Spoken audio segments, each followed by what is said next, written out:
Pesach Sherbow, coming to you live from Sfat in Israel at 3 o'clock in the morning where we are. It's 8 o'clock where you are. We thank you for being with us today. I'm here with co-host, and I'll put on the, let's see, let me get myself on camera. There we go. And then I'm going to put it on, take it off a speaker view for everybody. Anybody that's got the camera on now, then they will see. There we go. There's Daniel, and Sally's over there. It says iPhone, but that's Sally. And anyway, here we are from Sfat Israel, Torah for the Nations, but ain't no connection with Israel. We're here twice a week. We're here on Sundays at 10 p.m. It's a different link, and the link for Wednesdays is 8 p.m. USA time, East Coast, New York time. For those of you that need to know if it's in New York, it's easier for you to calculate the time difference. And we are so glad that you're with us. I'm here with Scotty Hayes and Terry Hayes.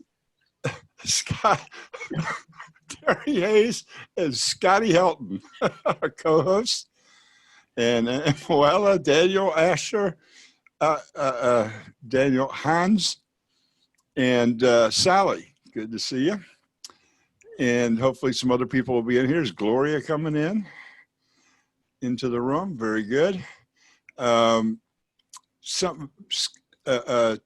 you're going to have to keep an eye out of some. I didn't turn on the waiting room or anything, so we'll just, if someone comes in, you know, that doesn't need to be here. That's why we always like to have names when people come in. And hopefully it's somebody we know. We like to see your camera when you come in. You can turn it off afterwards, but let me see what's going on here. Oh, Facebook. Yeah. Now, how's everybody like the new Facebook? Is everybody on the new Facebook now? They said as of September 1st, they're going to force everybody onto it. And I've been using it for about a month now. It's confusing, and they don't have all the features working properly yet.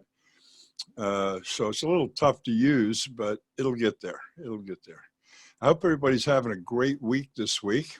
And wow, so many things happening around the world today. Some of them prophetic, and some of them we just have to take it because it's happening. And if something's happening, it's in God's playbook. Doesn't matter what it is. What do I mean by that? We had this virus going around, and is this supposed to be happening right now? Did somebody other than God set this up so it happened? That doesn't happen. There is no other power but God.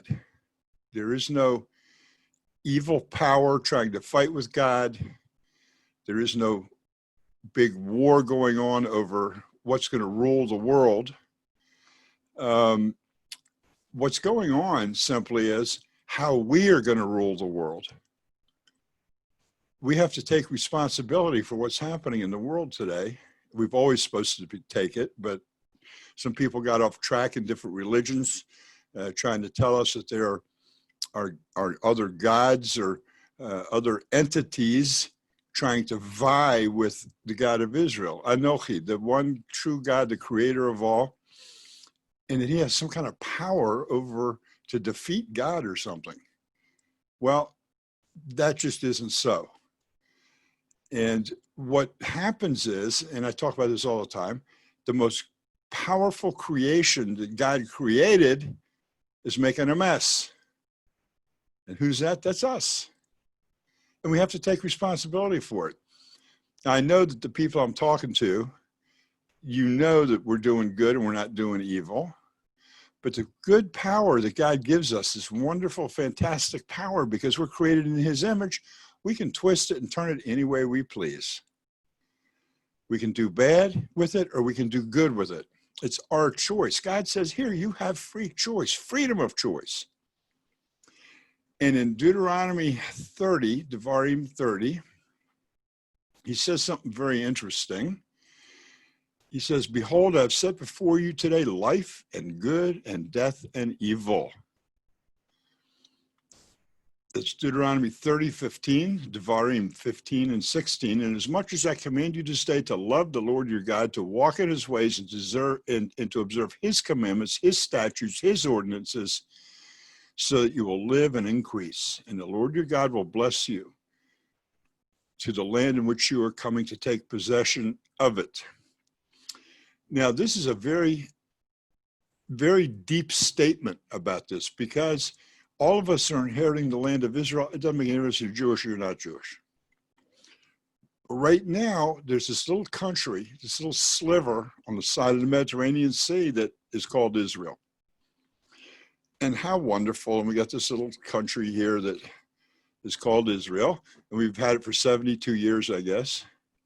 72 is about right, because I know it's younger than I am. So this is originally set up for the B'nai Yisrael, which is the children of Jacob, to come live in. What happens when the Messiah comes is there's going to be a huge transformation in the world, not in the way we live, because we're still going to have this, during that era that he's here, we're going to live like we are now. Just somebody's going to have to make a living, somebody's going to have to bring the food home, somebody's going to have to raise the food. Everything's going to be the same. Our bodies still need food, both spiritual and physical food. What's going to happen when the Mashiach comes is the world is going to start to change. And what the change is darkness or evil is going to start leaving the world. More people, those that are doing evil or not walking God's way, are going to turn to the God of Israel and start walking his way. And each new person that does it, thank you, Terry, put it in the chat room there. Each person that turns and walks God's way that takes a little darkness out of the world. It pushes it back. So eventually the world is going to be all light and no darkness. I'm talking about good and evil now, not whether the sun's shining or not. And as we do that, the land that is now called the rest of the world, that is not Israel, a transformation happens during the Messianic time, or the beginning of the big transformation, that the whole world becomes to be called Israel. So everybody will return to the land of Israel. When the Garden of Eden was here, and on this earth, the whole land was Israel. None of it was set up into the 70 countries. It wasn't there yet. That happened a little while later. So what happens is the whole world becomes Israel, and what is Israel now, the physical boundaries, if you look on a map of Israel today, will be expanded to be the same boundaries that God told Abraham Israel would be. And that whole area is going to be called Jerusalem.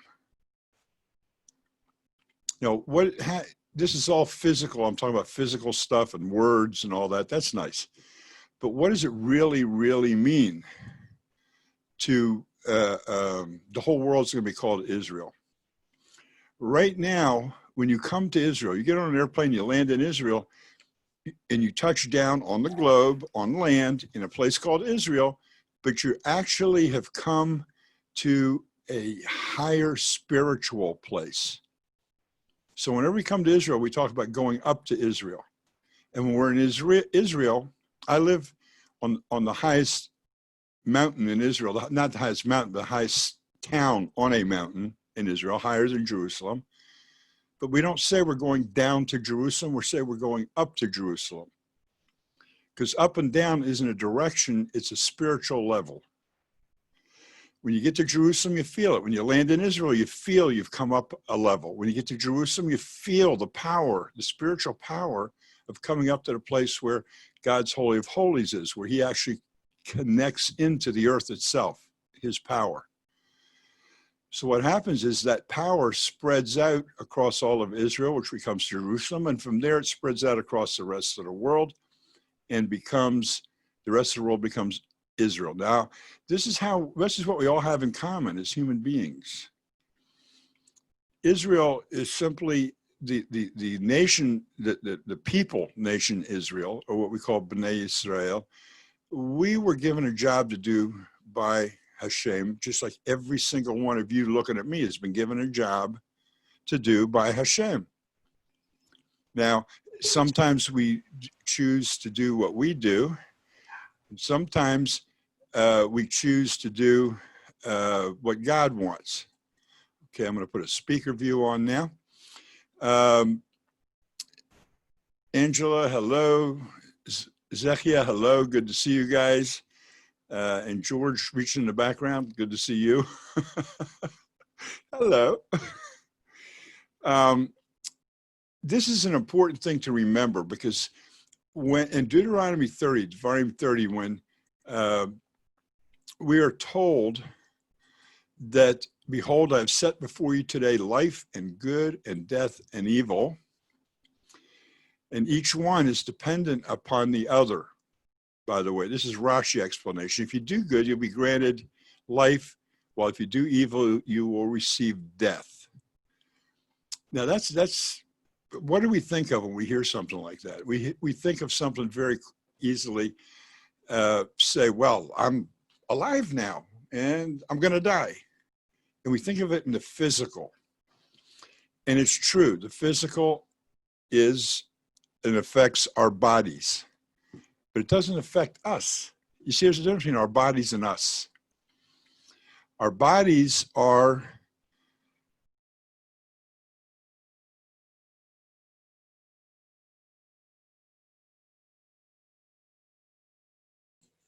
We've lost your voice.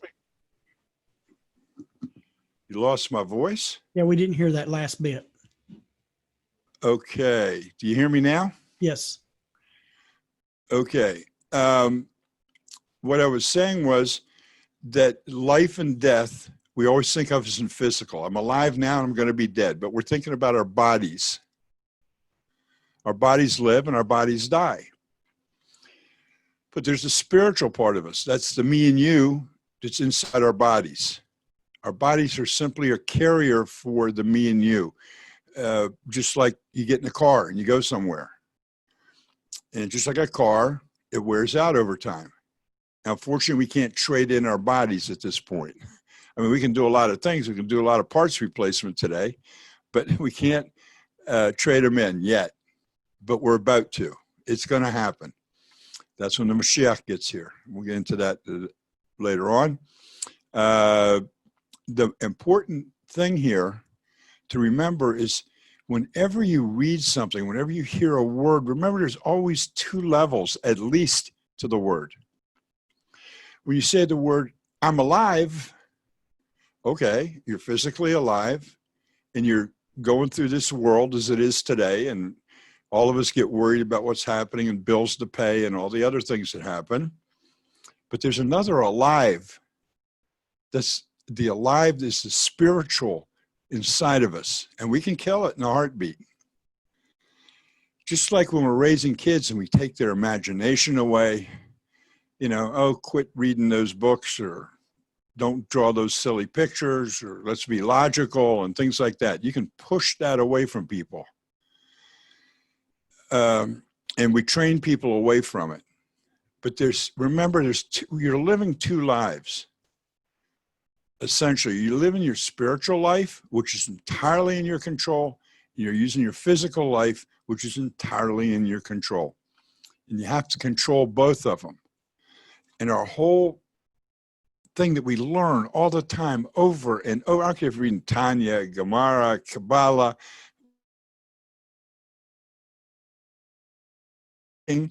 there's levels to everything. So when I say I'm alive, well, my body's alive, and you all will agree with me. But am I really alive, or am I just existing and going through life as a live body? Am I just doing it like, for instance, an animal does it? I do it by reacting to things. Oh, this is good, I'll eat it. This is bad, it tastes bad to me, I'm not going to eat it. I'm going to go earn some more money. I'm going to buy some more toys. I'm going to watch NFL football all day on Sunday. Whatever it is, that's existence. That's not life. Your body is alive, yes, and it has life. And when you sit down to watch a movie at home or a football game or in a Zoom room, you're choosing to do something that can be just existence or true life. We can sit here and I can have my cup of coffee here with me and I can drink my coffee while I'm talking on the microphone. And now I'm alive. I'm animated. My hands move. Everything moves. But what about the spiritual part of me? What's happening inside of me right this minute? If you're not connected the way God wants you to connect to him, you're just existing. It's not a true life because you don't have a full life.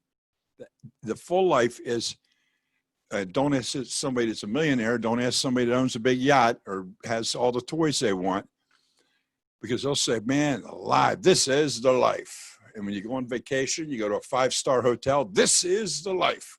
You know what? It isn't. It's just existing. There's much more to life than just those things. You get a new car. I remember when I got my first convertible, man, driving down the street, the Beach Boys tapes in. That's how young I was when I got it. The Beach Boys were big. And I'm driving around, one hand on the wheel like this, and sitting back, waving at everybody. Man, this is the life. I got my convertible. Well, is it the life? No, it's a physical thing. But it's not total living, because total living includes also the physical and also the spiritual. It includes both. God says in Deuteronomy 30:16, inasmuch as I command you this day to love the Lord your God, to walk in his ways and observe his commandments, his statutes, and ordinances, so that you will live and increase. Live and increase. So what is he saying? If you will walk with him, you're going to be alive, totally alive. In 17, it says, if your heart deviates and you do not listen, and you will be drawn astray, and you will prostrate yourselves to other deities and serve them, I declare to you this day that you will surely perish. I declare to you, you will surely perish. Now, what is he saying? He's saying, remember Nadav and Avihu, what happened to them when they took the strange fire into the Holy of Holies? God did it in front of everybody. He just zapped them with fire. Well, he doesn't do that to people, because if one person or two people today with the internet, all you got to do is take a video of somebody getting zapped by God and put it around the world, and everybody all of a sudden loses free choice. You can't choose what you're going to do in this life. You're going to say, well, I'm not going to do that because God's going to zap me with lightning. That's got to be fearful to people to think. But it also takes away free will, and everything is so important, this free will. Sharon and I talk about it all the time. Yeah, I got free will, but as soon as I say to God, yes, you are my God, and I'm going to do what you say, what have I done? I've given up my free will. Because I'm saying, I'm going to do what you tell me to do. And then people sit down and wait for God to whisper in their ear or put something in their head. I'm going to go do this. I'm going to go do that. No, that's not what he's talking about. He's talking about know who he is, worship only him, and be kind to everybody else. Be kind to everybody. Walk his way. Now, we all have our parts in Torah. We all have the parts in the Torah that we need to play because he's written it for us. He's told us that. So that is the true life. Chaim, yes. L'chaim, l'chaim. We always say, we pick up a glass, say l'chaim before we drink it. Some wine or beer or whatever else we drink. But it's grasping hold of the idea of what life is, of knowing that we're alive, not only physically. In other words, oh yeah, I got a heartbeat. My pulse is working, Oh, I'm alive. But if I'm alive and I just spend my whole time distracting myself from the matters of God, then I'm not living totally because I've forgotten my spiritual side. You know, a lot of people have diets they have to adhere to because of health reasons. And if they don't adhere to those diets, they get ill and they can have repercussions. One of them is a diabetic, another one you may be allergic to peanuts, and somebody else is allergic to something else. We have a friend that at his age, and he's the same age I am, all of a sudden he's got, what do you call it, allergies to what are called, I think he said, nightshade products, or things that are called from the nightshade family, which he told me were tomatoes and potatoes and red peppers and stuff like that. So we had him over for Shabbat meal last week. And what we did was we didn't prepare some of the things that were on there, but when we made a salad, we put a lettuce in a big bowl, and then everything else to make the salad, we just chopped up and put in little bowls. Anybody wanted to add whatever they wanted to the salad. And so it took care of him not having to say, no, I can't eat the salad because there's stuff in there I'm allergic to. Now, people do that all the time. Why do they do it? Because if they eat the wrong thing, they get a rash, they get the itches, they get all swollen up. They could even, God forbid, stop their heart. So what do? Physically, you change your diet.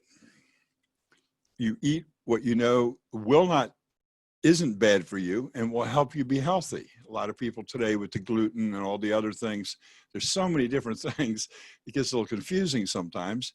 And some people do it and they don't really have to do it, but that's okay too. The point is, you eat the things that keep you alive. Now here God says to you, spiritually eat what keeps you alive.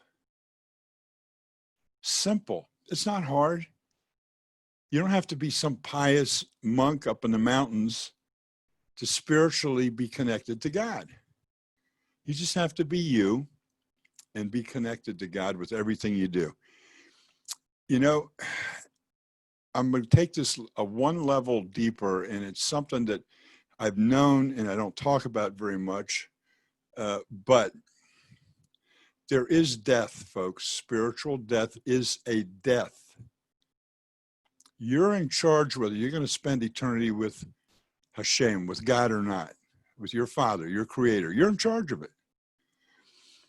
If you don't walk His way, He tells straight out, it's death. It's death. But He says, if you do what I tell you, I command you this day to love the Lord your God. Now, it's awful hard to command somebody to love. That's a thing we have to learn how to do. But it says to walk in His ways, we also learn. To observe His commandments, which we also learn. His statutes and ordinances, so you will live. But if you do not listen, you'll be drawn astray and you will die. And then He says in verse 19, this day I call upon heaven and earth as witness that I have warned you. I set before you life and death, the blessing and the curse. You shall choose life so that you and your offspring will live. To love the Lord your God, to listen to His voice, to cleave to Him. For that is your life and your length of days.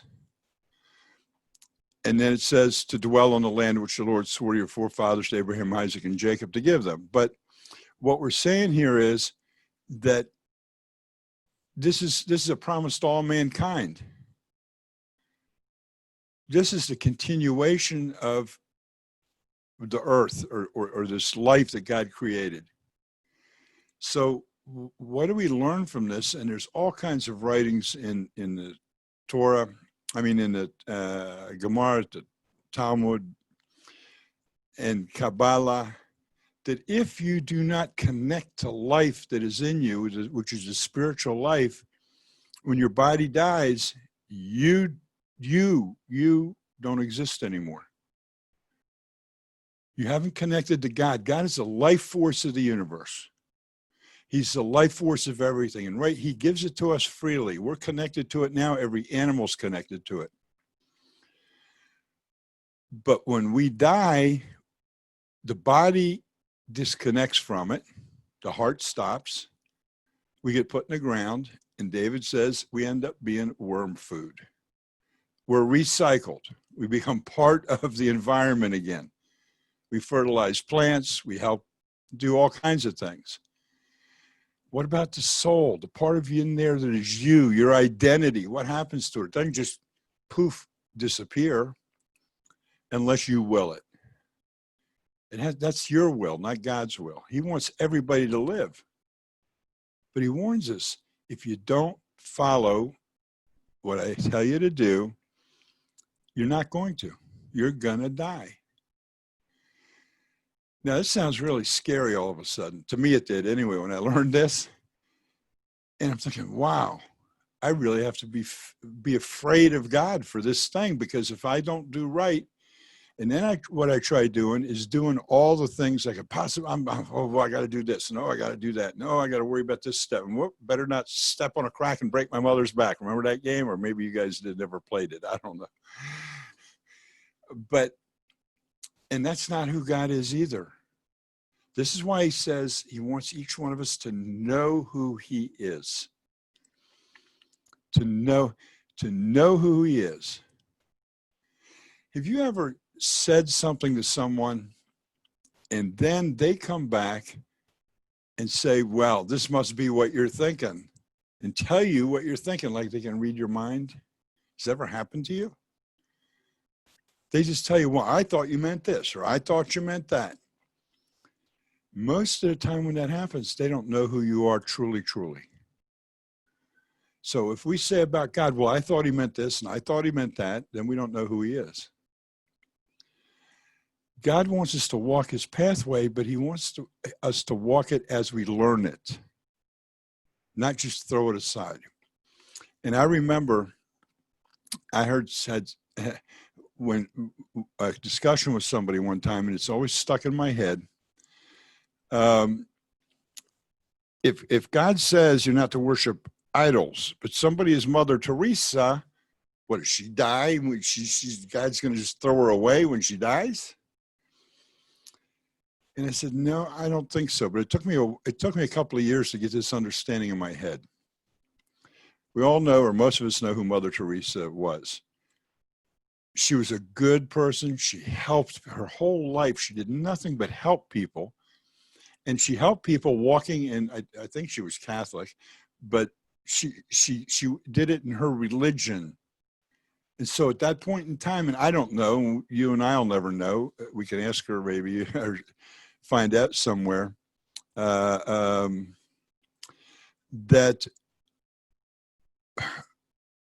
was she talking directly to God? Was she praying through God? Did she think somebody else was God? But you know, I don't think with God it makes that big a difference as far as if a person is truly, truly pure, like Mother Teresa was. I mean, purer than we are anyway. What he wants from us is the way we interact with his other creations, with his animals, with his other people. And if somebody doesn't quite get the learning about who he is, they will when they cross to the other side. All the other stuff will just get forgotten. It has to do with who we are as people. Are you a nice person? You're an angry person? You're a jealous person? Are you straight with people? You don't have to get it all right all at once. But it's sure nice when the light bulb goes on and say, wow, we have a creator and he's in charge of everything. And we're the ones that have to walk the way he wants. And you decide that's what you're going to do with your life. Walk the way he wants. So it's really, really important. And every single teaching you hear is going to come down to about the same bottom line here. Choose life and not death. Go in the way that your creator has put in front of you so that you will live. Now, okay, your body dies. We go to be with God. We're part of him anyway, so our identity goes there. And what happens on the other side? What happens after there's a resurrection of all the dead? What happens when everybody, the Messiah says, okay, guys, let's go. We're going to a new place, but we really aren't going to a new place. What's happening is we're getting our hearing fine-tuned and our seeing fine-tuned so we can see what's already in front of us.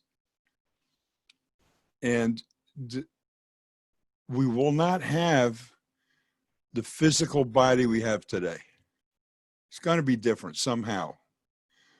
We're going to a place where there's no darkness. Now, if there's no darkness, how in the heck do you sleep? I don't know how people do it up near the Arctic Circle and down in Antarctica in the times of the year where there's never darkness. But I think to myself, wait a minute, if there's no darkness, how do you sleep? Well, maybe we'll never need sleep again. Who knows? We may never need food again. Who knows? We may never ever have to reproduce again. There'll be enough of us there. God's got everything he wanted from this side of the world, from the physical side. So in the spiritual side, it's not needed. We don't know the answers to those questions.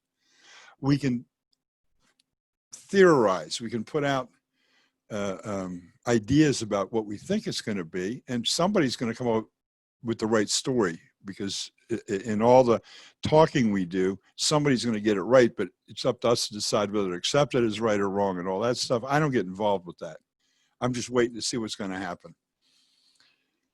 What I know for a fact is that our Creator, our Father, our King, the Creator of all, the King of all, I know for a very fact that one day he's going to rule the whole earth.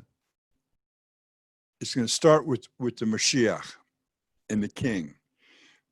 And that King is going to sit on a throne in Jerusalem, and it's all going to be run from there. And you know what? We're not going to fight it. We're not going to want to fight it, or most people aren't. We're going to do what we're supposed to do, which according to the laws of the kingdom. And we're not going to be nasty with one another, and we're not going to have these constant wars. We're not going to be fighting over territory, and we're going to be having a pretty good life. During the Messianic time, traveling from nation to nation, everybody will be speaking the same tongue. It's called Hebrew. It's not the Hebrew that I speak here in Israel today, but it's the holy language that the Torah is written in, which is a different Hebrew. It's a different level of Hebrew. So we're all going to be speaking the same thing. And if we're all speaking the same language, what happens? We're more understanding of each other, because when we use a word, we know what it means. Today, if you speak English and you go visit another country and you ask a person a question and they give you an answer which they think is in their learned English or learned American, and they misuse words, but they think they got it right, then we get a misunderstanding of what's being said and done. So, oh, good. Daphne, you out there? Somebody said you're out there. Good. It's important that we know that that's the importance of our life. Now, yes, have kids, have a family, make a living, live decently. That's all important too, because it has to do with having joy in living. But when we walk with God, we have joy in everything. And we know that whatever happens, it's in his playbook. This whole Corona thing. And, you know, I read an article by a yeshiva bocher the other day, a guy that goes to yeshiva. I don't think he's more than about 15 or 16. Someone asked him to write something, maybe his rabbi or somebody, what's going on in the world today? What does it mean? What's going on? And this young man, and you've probably read, other people have surely written about it too, but in short, he wrote about what's happening today is God is waking up humanity. We're getting close to the time when the Messiah is going to come, and he's not leaving it up to our own way of spreading word and opening up to humanity, I'm going to give humanity a little push. And so what did he do? We got the corona.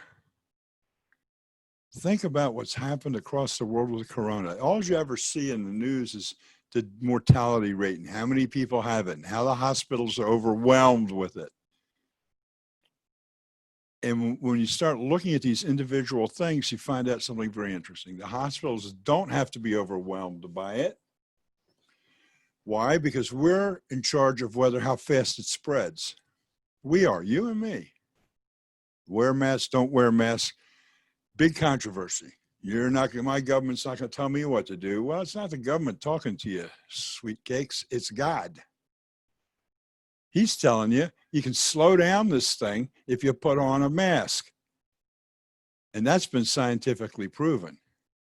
So wait a minute, the government's going to control me by slowing down the spread of disease so that the health services can take care of it in a proper manner.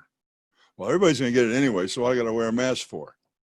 Well, if everybody gets it at the same time, some people are going to be laying out in the streets dying because they can't get the health needs, the health care they need.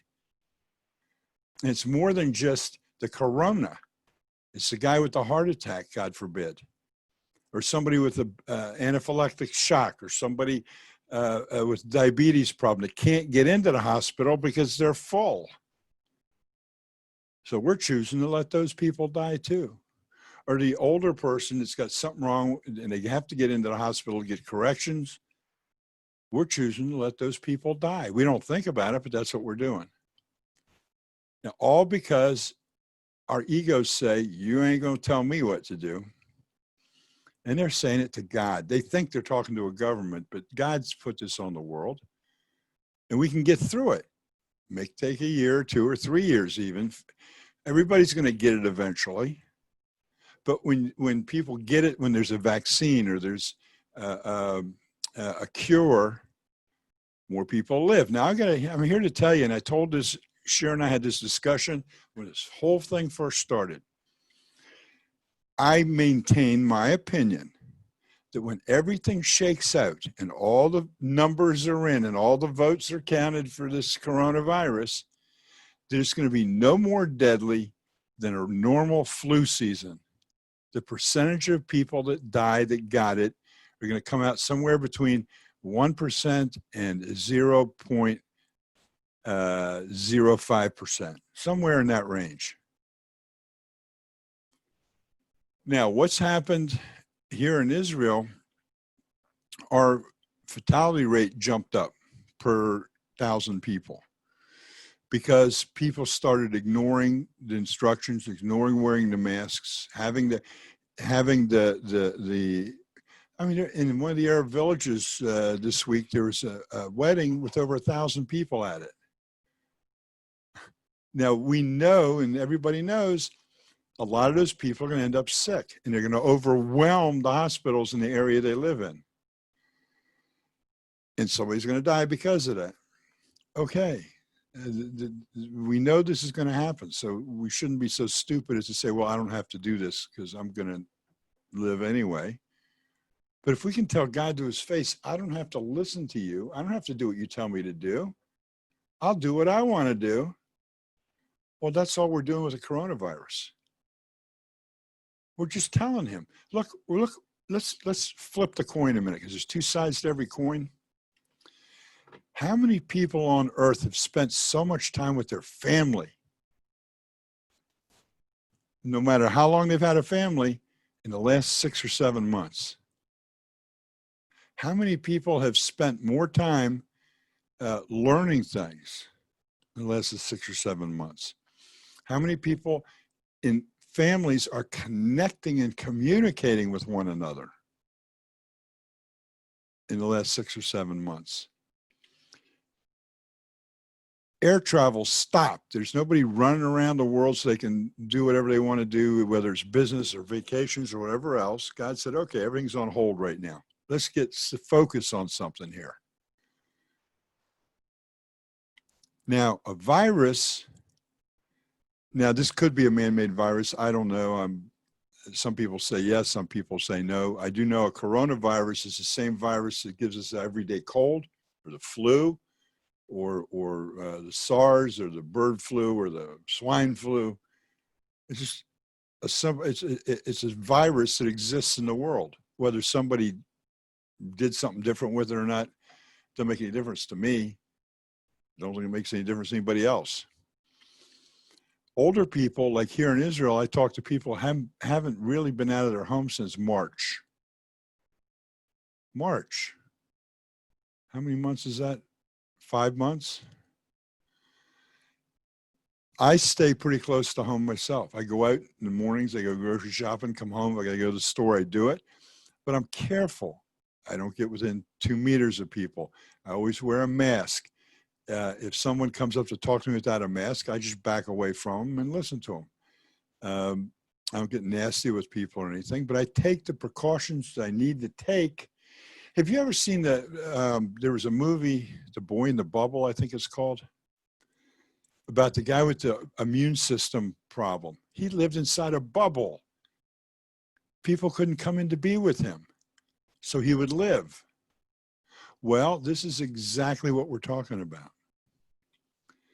We protect ourselves so our bodies don't die, and at the same time gives us a chance to live longer as far as learning to be with God and learning to walk with God. Oh, yeah, Terry put in Jonah. I just saw that, and I meant to mention it, actually. The example what I was talking about earlier about Mother Teresa is also in the book of Jonah. Go read it. It is so interesting. It is so cool. And the last 2 or 3 lines of the book of Jonah poses a question to Jonah, which is the answer to everything. And I'm not going to give it away now. We're not going to talk about it now. I'm not going to give you a spoiler. You're going to have to go look it up. Back to life and death. And just as I said towards the beginning, when we say the word life, it doesn't mean just the physical life we're living now, every day, day to day. It means the spiritual life, which is the connection to God. Your soul has levels. First level is the nefesh, which is the animal soul. The next level is the ruach, or the spirit, or the Holy Spirit. If you don't turn it on, if you don't let yourself be open to it, you can't make the third level, which is nishama. The nishama connection to God is your true identity with God in the spiritual world. You never get there. If you haven't opened it up before you die, it just goes away and you're dead. There is no afterlife for you. No hell, no heaven, no nothing. You just don't exist. Now, I know that's spooky and scary to think about, but that's what happens. So, but you don't have to let that happen to you.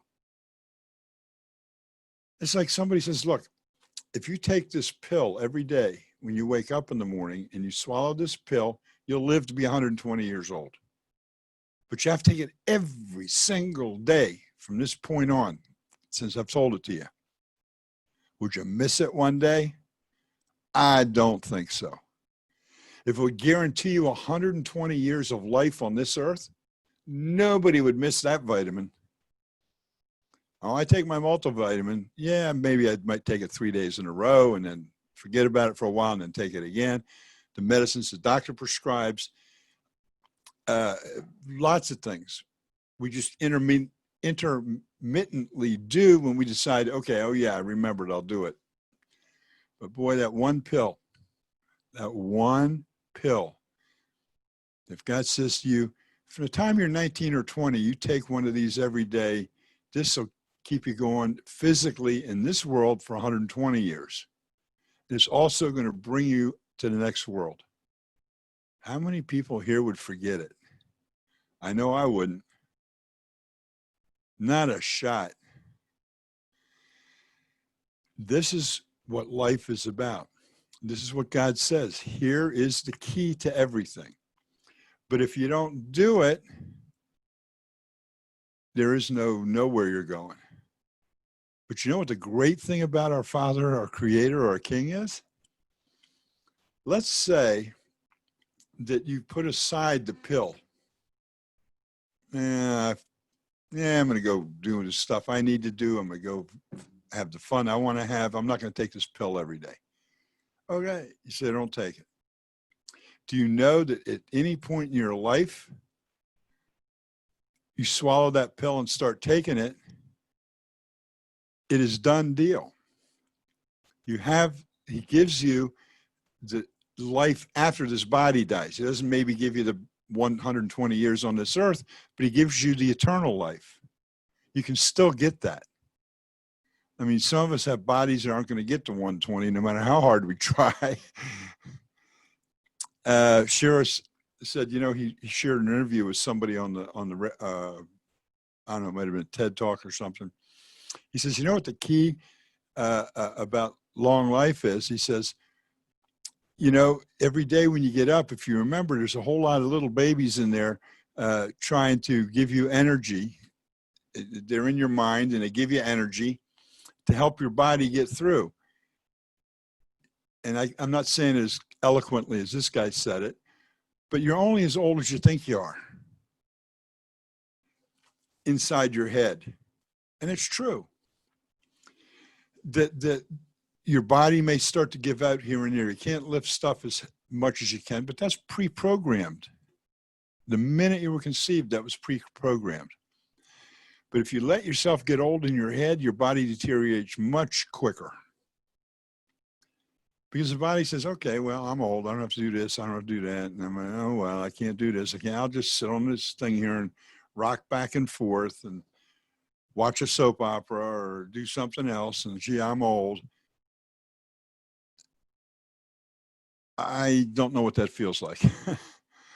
Because I just know when I wake up every morning, somewhere inside of me says, you're still 24 years old. Get out there, do something. And it keeps my mind doing those exercises that it needs to do.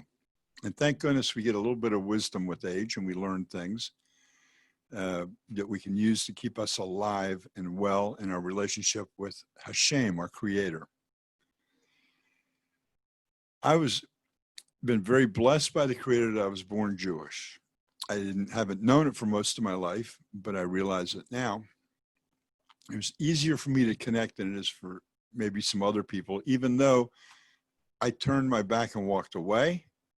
And there came the day where I made the choice. And I said, wow, all this other stuff really isn't as fulfilling as I thought it was.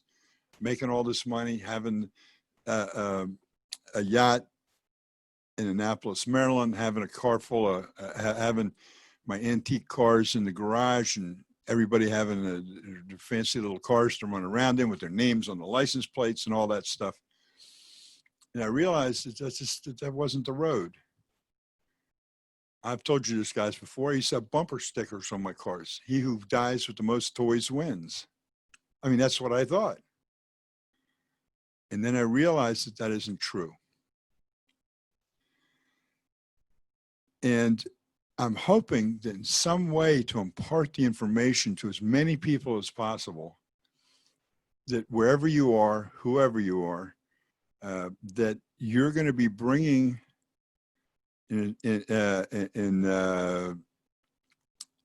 bringing people into that level of life, not just the physical being life, but in the total being of life, which includes the spiritual. And it's hard for some people to accept it, but those who use their heads in a more logical manner, and I won't say that, okay.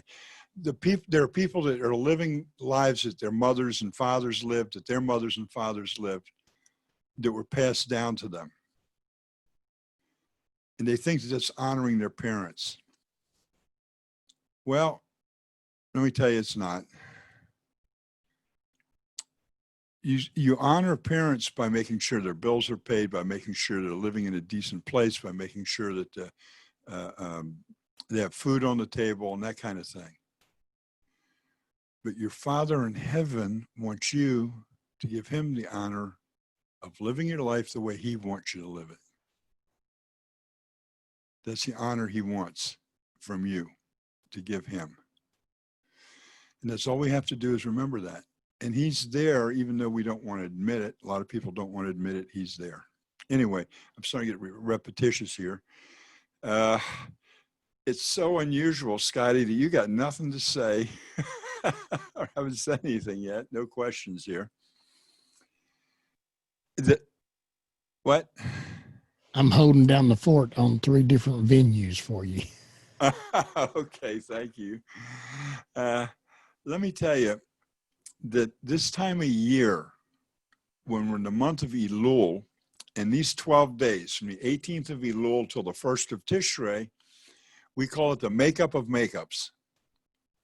Each day that you live, those 12 days, you can repent for a whole month of the previous year. So in 12 days, you can, if you think about as a monthly cycle, in those 12 days, you can pretty much get repentance for everything you did during the year, as long as it wasn't intentional. Unintentional is easy to get. Intentional is a little bit harder to do. The Rosh Hashanah, the announcement of the new year, we have a blessing. May you have a good signing in the book of life. May you have a good writing in the book of life. That's how we greet people. And we greet them that way because the beginning of the year, everything's new and fresh. And we don't want to make the same mistakes we made the previous year. And like 2020, we wish we could have played fast forward and get it over with. But what happened in 2020 was already there in the 1st of Tishrei last year, the new calendar year. And we were all hoping and praying that this next year, which is 5781, is going to be, we're all going to be written down for a better time this year, that it won't be such a strong year of judgment. And that's what it was. God was trying to wake people up. And we got to be able to kind of speak his language. Angela's joy seems to kind of keep me going as is a medicine for me. And when I don't have joy, I get down. That brings my body and spiritual life not in a good place. I like to stay in joy with Hashem in my mind all the time. I was down this week and know why now, so I had to check myself, judge myself, and see where I have gone a wrong way. I saw the light, the things changed. I'm a happy camper now. Well, guess what?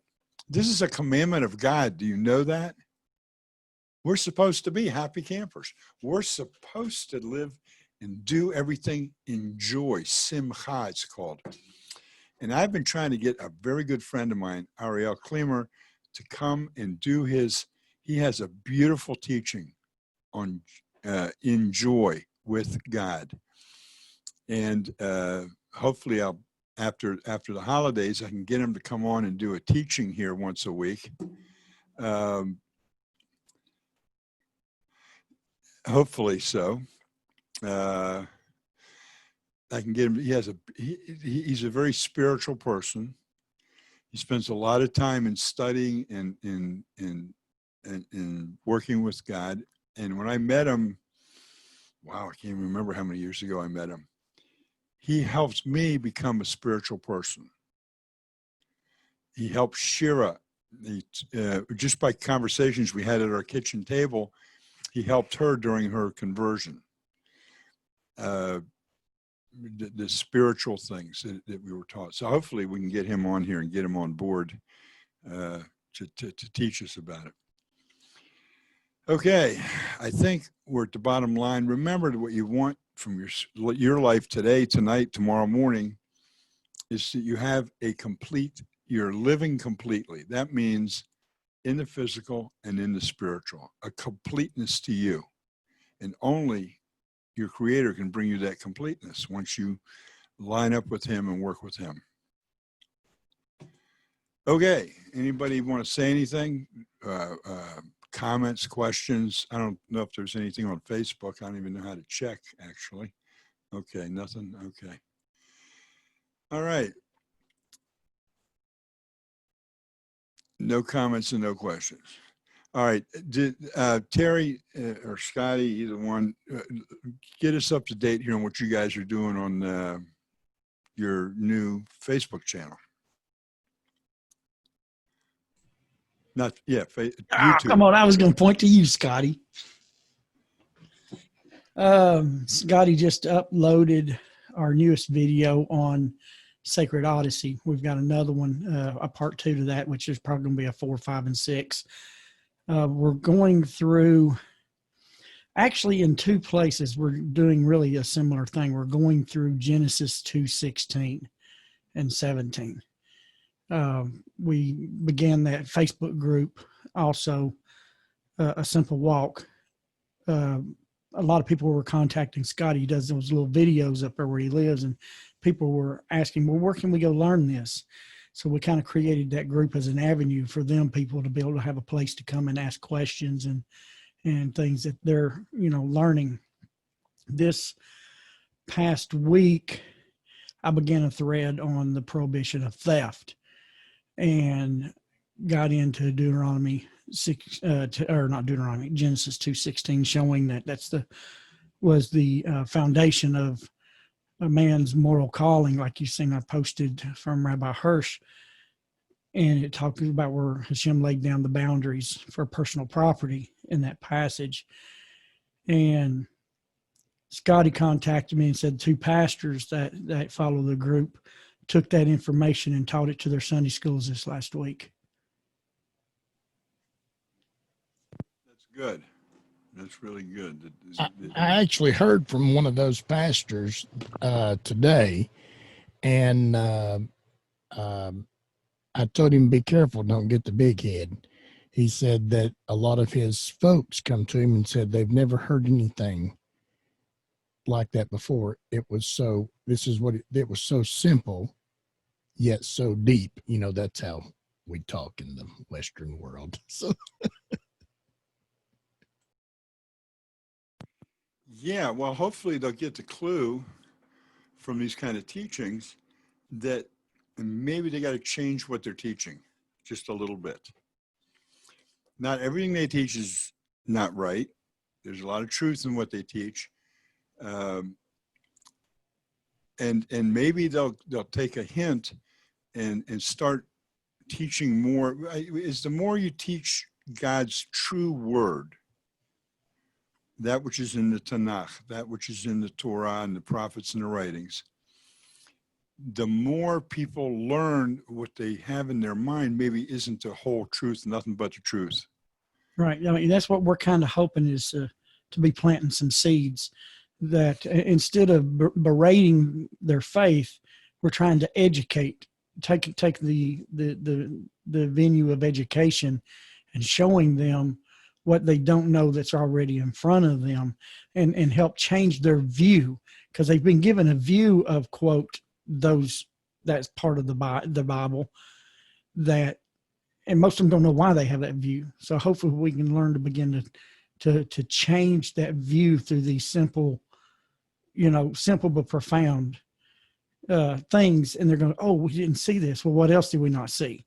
And hopefully this is seeds that will benefit them, because we know Hashem doesn't hate them, that he wants the best for them. And so that's kind of what we're looking at it too.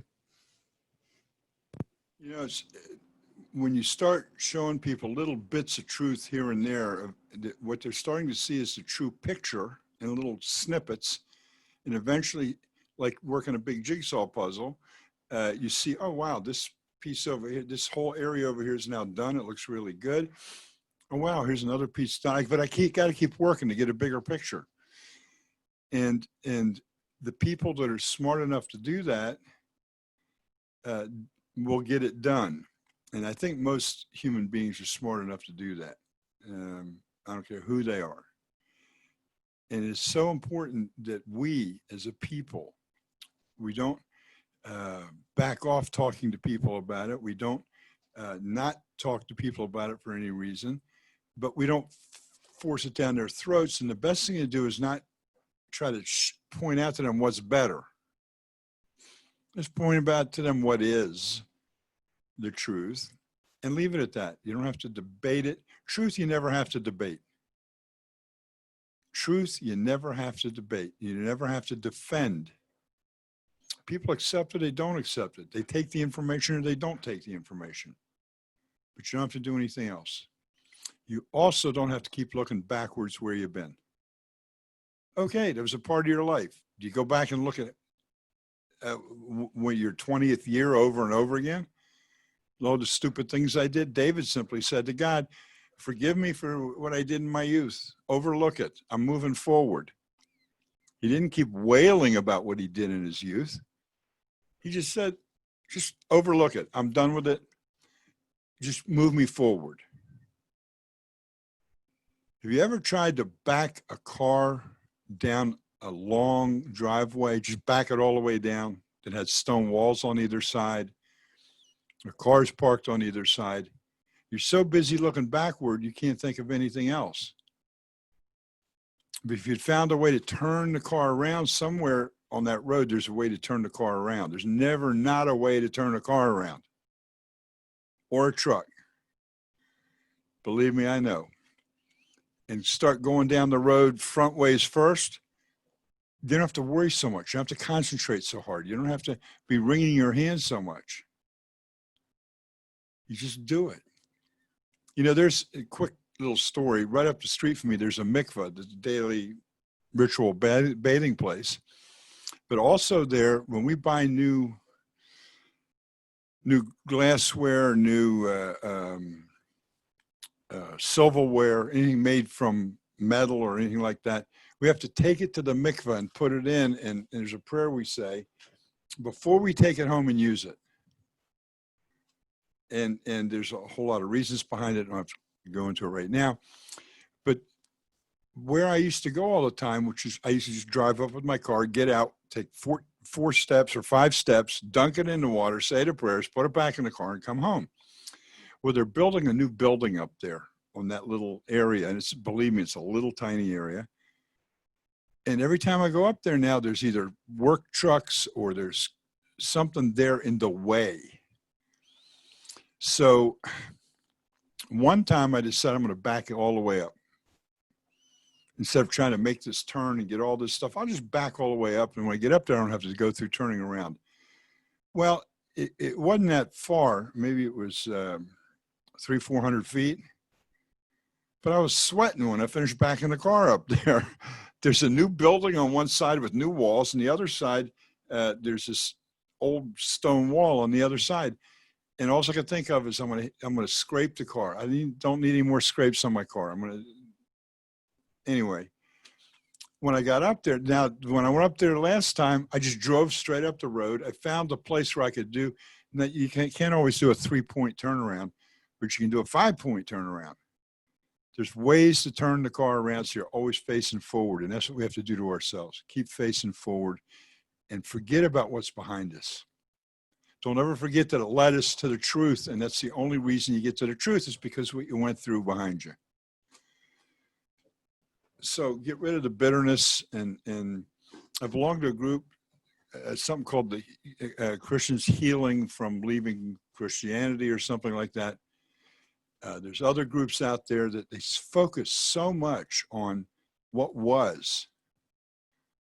They're not moving forward. And I'm not saying everybody in those groups are not moving forward, but what I'm saying is, why waste the time on what was? You wasted enough time when you walked through it, but you got through it. So keep on walking. And that's my one little tip for tonight. Okay. No other questions or nobody's got anything to say. We're going to wind her down here. You know, I appreciate everybody coming in. I appreciate those of you that have helped us out in a financial way. This is coming up to Rosh Hashanah in another 10 days or so, or 11 days. You're helping people here in Israel by helping us because we try, the money comes in and goes out. If you got a little extra you want to send our way, we'd appreciate it. It's help. We have family right now where the wife, they told her she had corona. She was in the hospital. Then they sent her home. Said, no, you don't have corona. And then they called her up again. Said, no, you better come back. You got corona. And she's, it's a wife and a husband, 2 kids, and they need some bills paid and stuff. So we're trying to help them out. We're trying to help some other people. So we'd appreciate anything you can send our way. You can go to Torah for the Nations and hit the donation button and send it in. And if you want to go to a specific thing, let us know. Ain't no tax receipts, no nothing. You get a God receipt for this. You got to check off in God's column for that. Okay, guys, if that's nothing else here, then what I'm going to do here is disappear. There we go. And we're going to turn off the Facebook feed.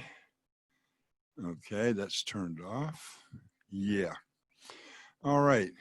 Scotty, we're going to catch up tomorrow sometime, your time? Okay. Yeah, I'll have my phone with me if I'm not by the computer, so it comes through there anyway, as you know. Guys, God bless you all. Stay healthy. May your families be safe and healthy. And we're coming up to this new year. That don't make resolutions, just do, keep walking God's path. Blessings to all of you. Bye-bye now.